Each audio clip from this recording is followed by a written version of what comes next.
have a vampire in my pocket. No, you know what happened is I saw Klaus Kinski's Nosferatu.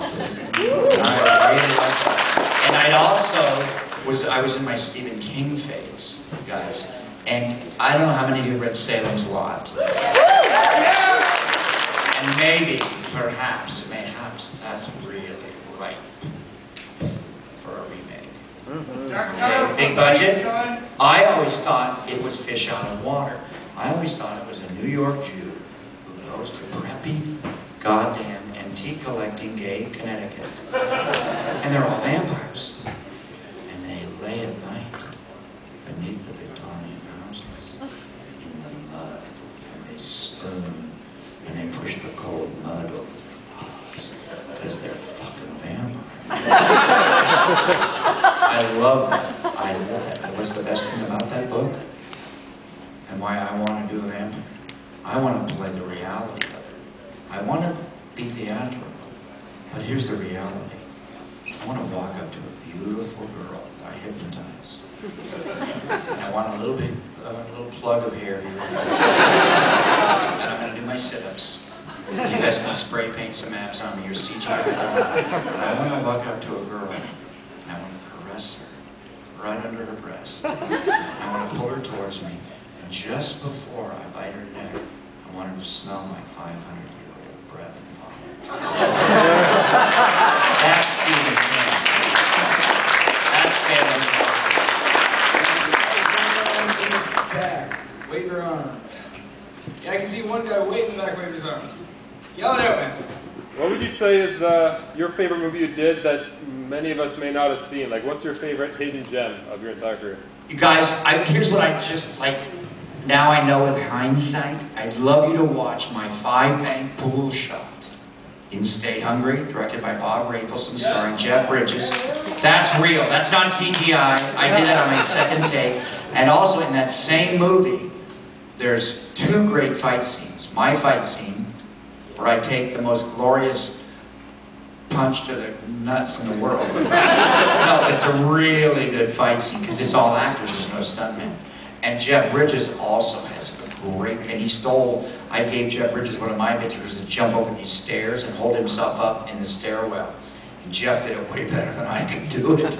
But I gave him that bit because he saw me rehearse it for my fight scene. There's a really good fight scene. So I would give you that.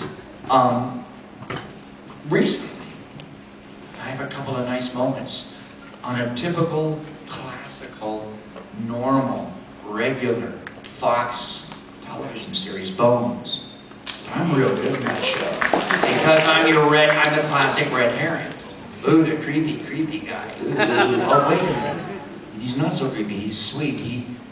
He taught Bones how to, like, learn her science. And she was an ugly duckling, and he's not a bad guy. Please invite me to act, Bones. I think she's going to marry David. I think she's going to marry David, and it's going to be over. Also, I think I might come back on Supernatural, which would be great because I get to go back. I get to hang out in BC. Oysters for me and my men. All right, this is the last question. So The last good one. question. All right.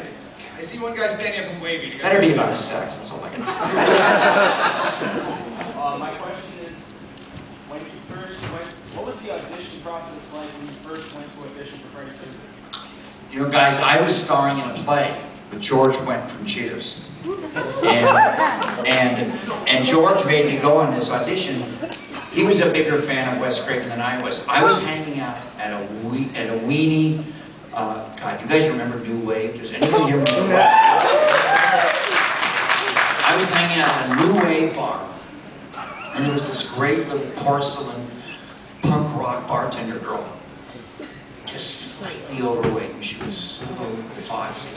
Remember that word? And on either side of the bar, early and in the afternoon, which is when most actors are waiting for that call for tomorrow, she was the bartender, and they would have one TV, one monitor, had a continuous loop of David Lynch's Eraserhead.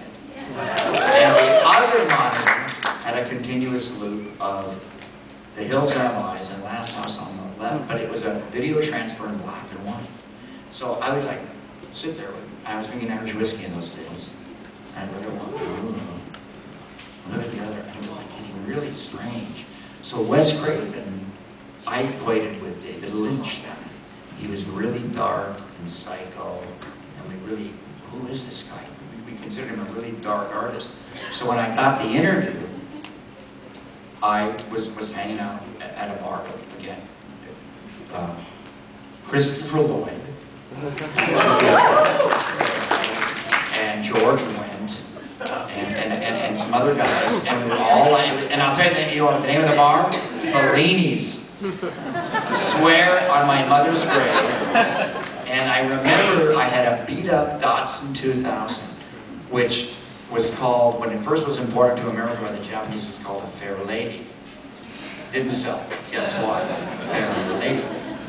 But sports car was an MG. But you had to yank the engine to replace the transmission. I had a turquoise, black leather, competition stripe roll bar with gaffer's tape. Fair Lady.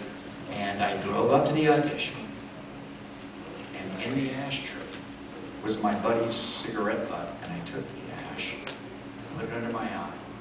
I got out, and I lifted the hood, and I took the dipstick out, put a little grease on it, plastered my hair back, made it look real thin. You could see my scalp. My hairline was high, because I had long blonde Willie the alien hair. Ringlets, I looked like Peter Frampton or Leo Sayer. We gotta go dance and dance. So, or the Great American Idol, Billy Cat. It was like a combo of all three. And I plastered my hair back, and I put these circles on. I walked in, and I just sat there. Because Wes, and you guys know this, he's been to Expo. Wes eloquently and articulated all of this story he wanted to tell. This Elm Street fable, fairy tale, dark fairy tale. And I sat there and I listened, but I didn't listen like this, I listened like this.